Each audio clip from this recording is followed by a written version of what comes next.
All right, we're talking now with Freddie Mac. He is the Ham Radio Crusader, as you probably know if you watch YouTube. He's very well known on the YouTube channel. Um, Freddie, I was just wondering, what are some of the most exciting advancements in amateur radio technology you've seen lately? I know you're into the technology Oh, totally into side. the technology. Lately, it's still for me is All-Star Link. Way back in the day, I dabbled with Echolink quite a bit, and it wasn't quite what I was excited about. It allowed a little bit too much freedoms in and out of our local node, and the audio qualities were okay. Yeah. Don't get me wrong, I continue to use it for a very long time. I still have Echolink on my repeater in our home county and on my node at home. So All-Star Link really made it for me, and now that they've released All-Star Link version 3, that's long-term supported, the latest version of the Asterisk server, I'm still super excited about it. And I'm partnered up with a few folks now that are Linux programmers, and we're trying to make it even more exciting. We got some stuff on deck that's up and coming. So Are you doing anything with mesh networking? That's kind I, of the I big thing. am just now, well, as of August last year, stepped into the realm of Meshtastic, and I had no clue what I was doing. But that's the fun part of the journey, right? Right. So I was using an Android phone, and nothing against Android phone. My first smartphone was an Android, but due to work responsibilities over the years, I had to be an Apple person.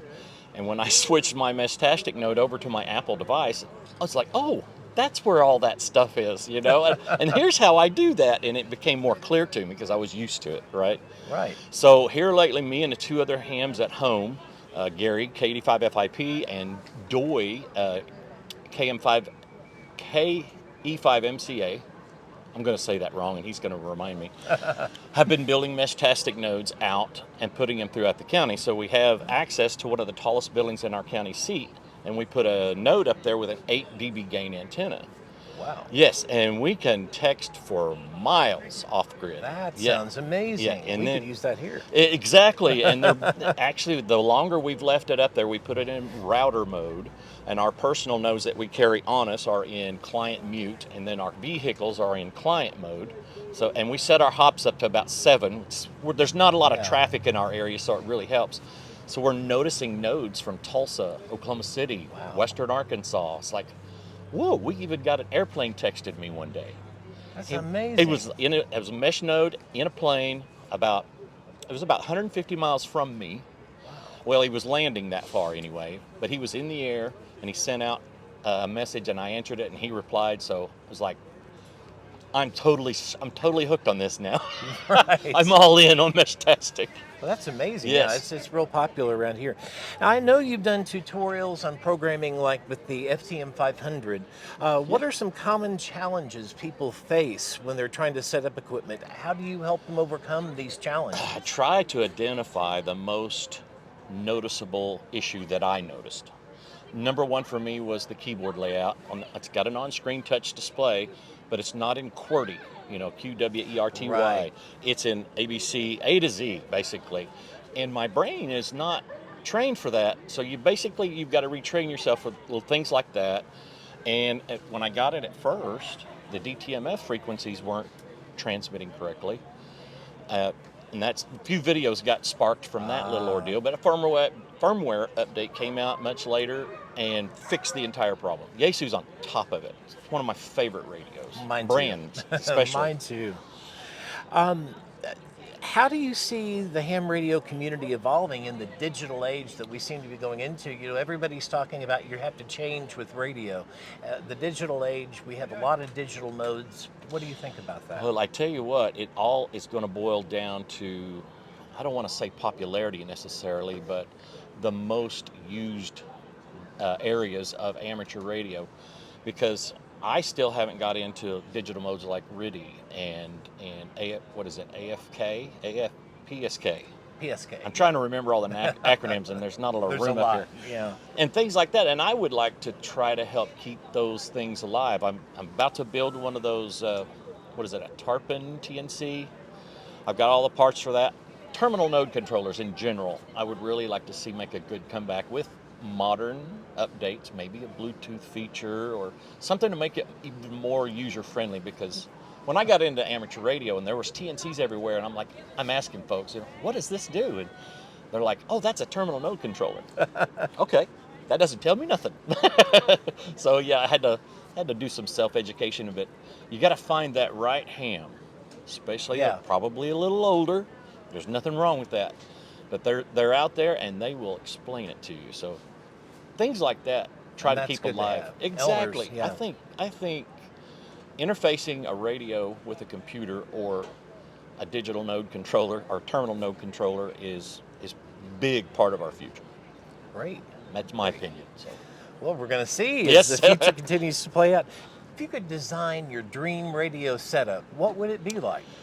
Oh, gee whiz. Number one, it'd be a mobile radio that is functional, mobile and stationary, like at your ham shack, but it would be all mode. We're talking all mode VHF, all mode UHF, HF, with all the sidebands, AM, FM, narrow band even.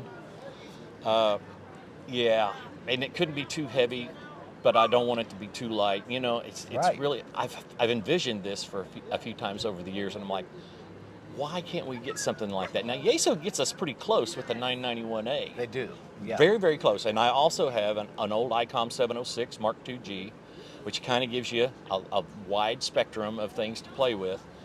But having something like that, each manufacturer, I think, should have one premier radio that does a wide variety of things. It doesn't have to be the most powerful or the best filtering, receive filtering. Right. I would take it, but at least one per manufacturer, and keep that competition going in the hobby, as it were. Right. What can you tell us about what you've got coming up on your future shows? Any sneak peeks you can tell us about? Well, I don't want to let the cat out of the bag yet, but it's coming soon. Let's just say there may be another dashboard option for All-Star Link. And it could be very familiar with stuff we've seen before, but I've got some folks working with me, Jory, W5GLE down in Texas, and a few others that are very Linux smart. I'm not as Linux smart as these guys are. These guys are my gurus.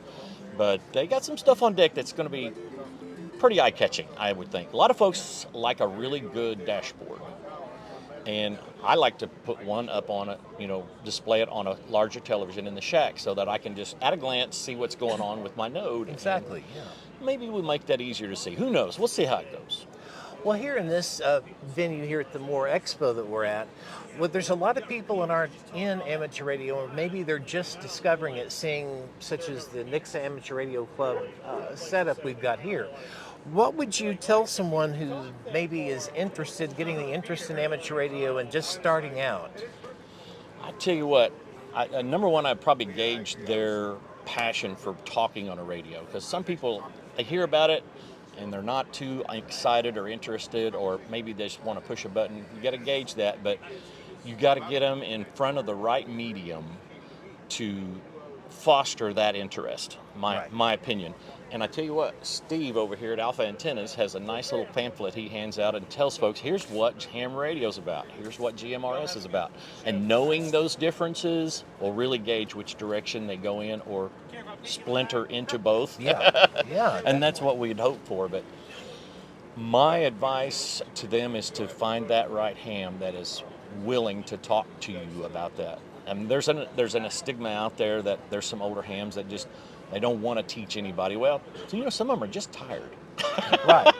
There are some that don't, but there's a lot that will. There's a whole lot that do. There's a whole lot that do, and you just got to get in front of that right person to foster that interest into the right direction, or to a direction that they are comfortable with. Exactly. Because when I got in it, it was all 2 meter.